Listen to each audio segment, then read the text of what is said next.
So yun tita, pasukin natin yung bahay. Kasi di ba ito yung dating may massacre dati? Oo. Bitiran natin kung ano yung hitsura doon sa loob. Mauna ka, natatakot ako. Nanginginig ako tita, nanginginig ako. Tabi-tabi po. Malaki pala yung bahay dati, no? Kasi tayo. So, ilang kwarto pala ang dito. Oo, malaki pala dati. So, ito po, baka ito yung family room kasi sobrang laki. So, Ito, tapos ko lang naman ito.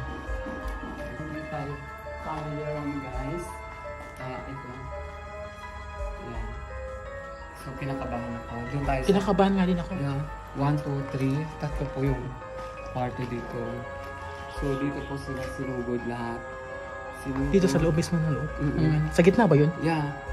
I mean, parang basta ito yung kabila. Sunod.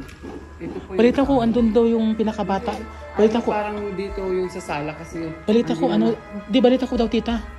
Andun daw yung dun sa pinaka-sulok ng kwarto, dun yun daw yung bata pinatay. Okay. Ito nga, kapakita ko nga sa inyo. So, yan. Tapos, tita. May nakikita ako.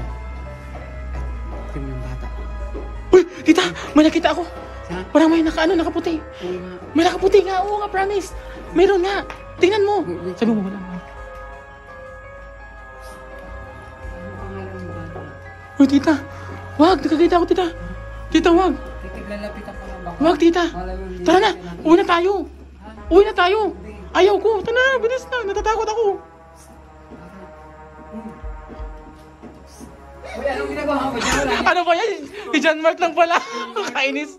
Ikaw lang pala, nanakot ka pala eh. Akala ko sino na. Hayo.